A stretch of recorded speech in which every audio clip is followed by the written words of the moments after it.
Thank you, everybody, for being here. Good morning. Last night was both heartbreaking and devastating. In all my years, instead, their goal was destruction, theft, and violence, as you can see in our streets today. For those who want to protest peacefully, Raleigh will always be a place where differing voices can be shared and citizens will be allowed to protest within the law. For the second group, you are not Raleigh. Your actions are not welcome and will not be tolerated. As the state's capital, we have had a long history of working together with the community to allow for peaceful protests, marches, and movements. For years, our police department and public officials have worked closely with community leaders to ensure a safe space for everyone's voices to be heard. Last night wasn't about building bridges, unfortunately. It was about burning bridges. So now, beginning today, we begin the slow process of rebuilding, repairing, and putting the pieces back together.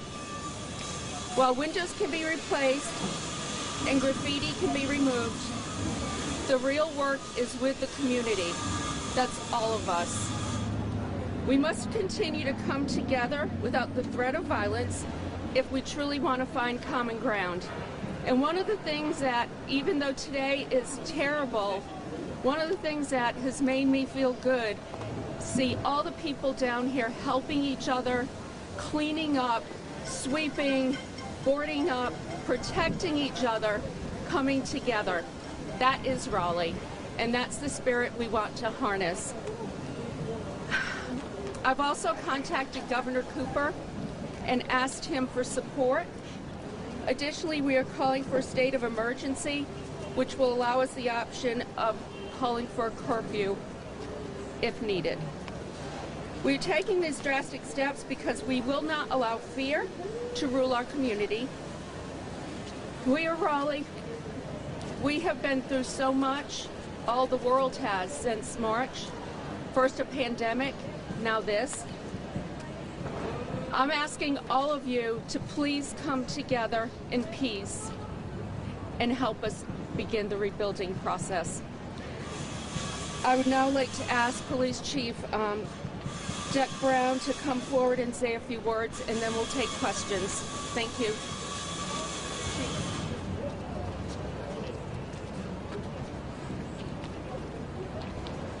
Good morning. Good morning. The actions of the violent, lawless crowd that damaged our city and attacked officers and assaulted officers last night was disgusting and unacceptable. These actions tarnished the message of those who peacefully demonstrated and assembled earlier that day. Here you can act together. People came out in order to honor those who lost their lives. And this event came to an end where those names, however they died, were desecrated in every way imaginable through the crime that was committed, the looting that occurred, the assaults that happened, and the sheer vandalism that took place in this city. Raleigh police officers, along with numerous officers from other agencies, they responded here in our city to assist. Those officers collectively behaved valiantly under unprecedented circumstances and showed tremendous restraint and professionalism. While the damage to our city was significant, the actions of these brave officers prevented more extensive and widespread damage. 5 officers were transported to the hospital last night due to injuries sustained. I am happy to say that they all went home and were released from the hospital as well.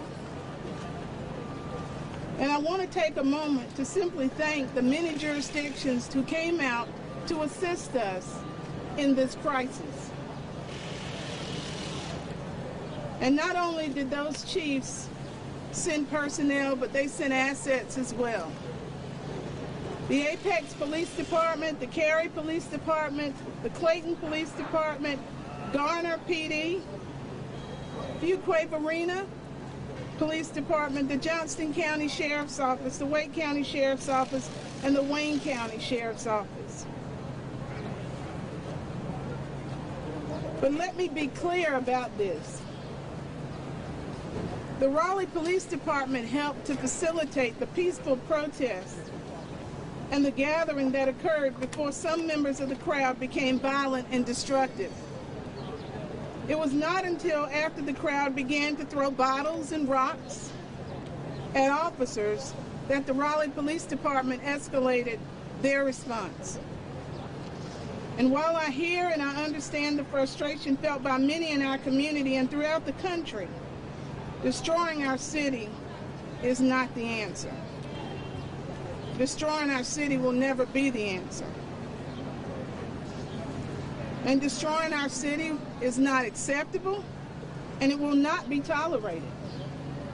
The Raleigh Police Department has already begun investigating the numerous crimes that occurred last night, and we will continue to work tirelessly to identify and prosecute those who made the choice to behave in such a lawless manner. With 12 arrests made overnight, there will be more to follow. This is our city. This is the capital city. And it's not just about law enforcement, but as a community, it is incumbent upon each of us to develop an intolerance for this kind of mayhem. The police department did not sit back and just allow crime to happen.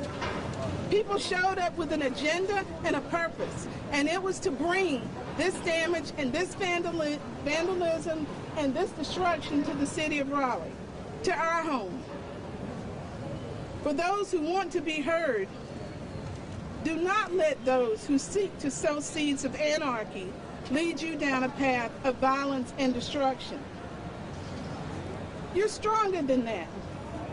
We are stronger than that. You're better than that. And we are better than that. And when you talk about community, it wasn't community that came out yesterday. Amen. Community is in place right now, cleaning up the sidewalks.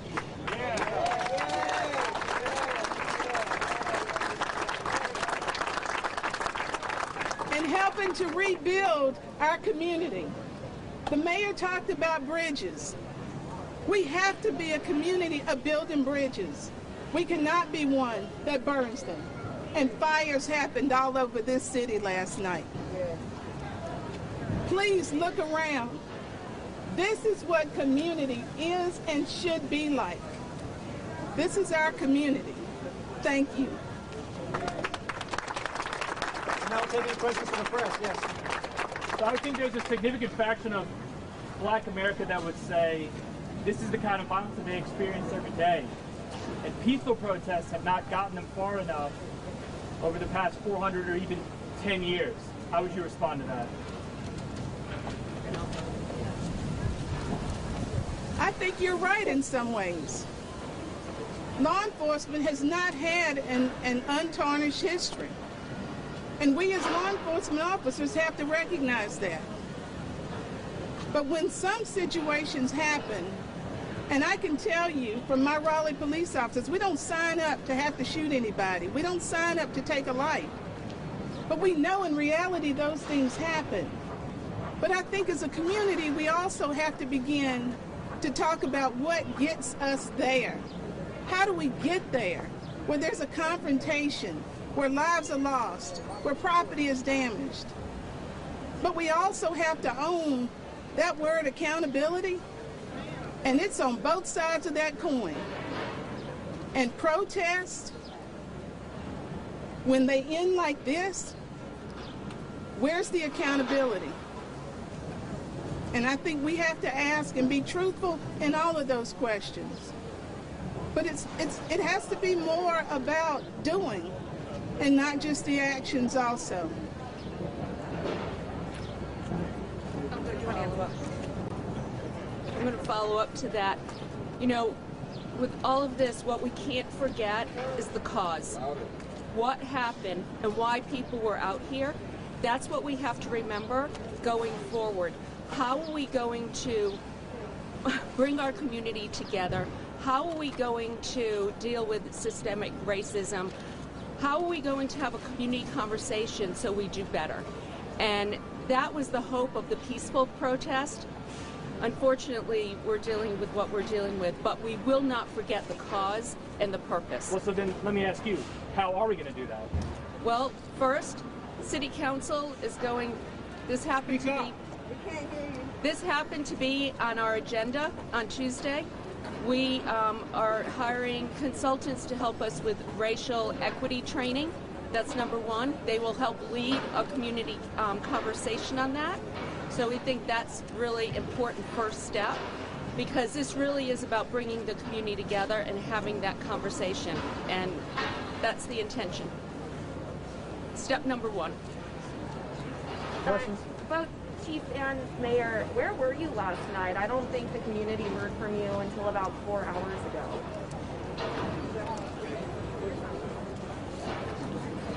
Just because you didn't see me out here doesn't mean that my work and my effort as the leader of the Raleigh Police Department was not present in many ways. Those other agencies that arrived to assist us, the assessment of the ongoing situations.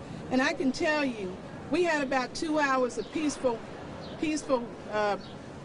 protest or rallying, and everything after that was anarchy.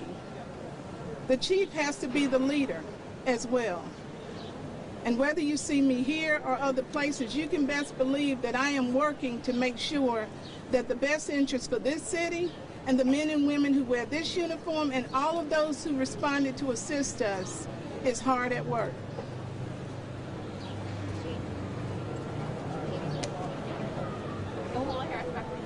Did you expect to see the destruction that you saw last night? Of course not. No one expected to see this destruction, but we always do our best to prepare for the possible worst. And you know, when you look at last week, there were several tragic events, and at the top of that list was the death of Mr. Floyd. But there were several other situations that really just sort of began to heat up that situation. On top of people being closed in for so many months at a time, all of that creates a powder keg, if you will, and that pressure showed up here. But that's not how you memorialize anyone, and we have to recognize that as well. When you talk about systemic racism, there were several incidents, including an incident that happened in a park in New York. That was nothing but systemic racism. So when we look in the mirror and we talk about racism, it's not just the law enforcement side of it. It's embodied in the greater community, and we all have to own that as well. A lot of the local businesses down here feel like police didn't do enough to protect them last night. How can they feel safe having a business downtown? The people in this community know the Raleigh Police Department also. And the businesses lining these streets know the Raleigh Police Department well. When the greater risk is of injury to the officer, and I had 5 injured last night, a building, a window, a door, the property within it can easily be replaced.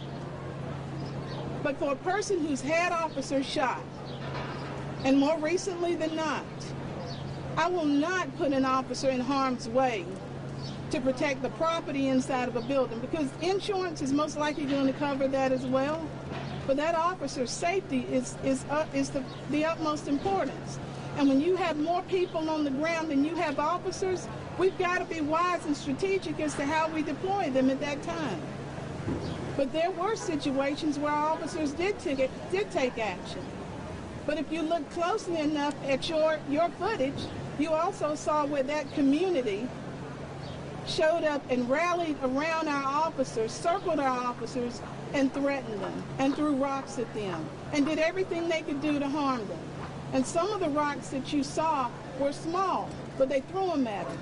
But my officers got hit with stones last night and pavers.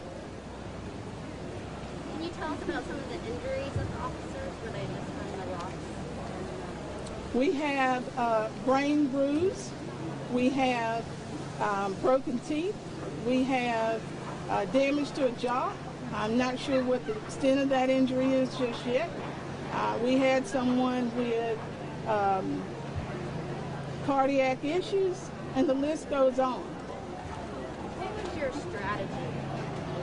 And what did you tell in approaching this protesting? What were the instructions to officers on when to use crowd control or tools like gas, rubber bullets, pepper spray? When it is no longer peaceful, and let me be clear, First Amendment allows people to say what they want, do what they want, to the extent that they're not violating the law. But when you start assaulting individuals out there, we have no choice but to escalate on that situation, to render the overall situation safe for others. And there were a lot of people out there who had absolute good intentions, but there were some who showed up for the only purpose of causing what you see here. Did you have a strategy walking into the night? Of course we had a strategy, and if you know much about the police department, we don't go into a lot of detail in terms of the tactics, but there was a plan, and there was communication with the individuals who put this together. And was there any discussion about bringing in the National Guard? There's a process to bring in the National Guard, so you can't just bring in the National Guard. So last night, no, there was no conversation in the middle of this about bringing in the National Guard to show up right here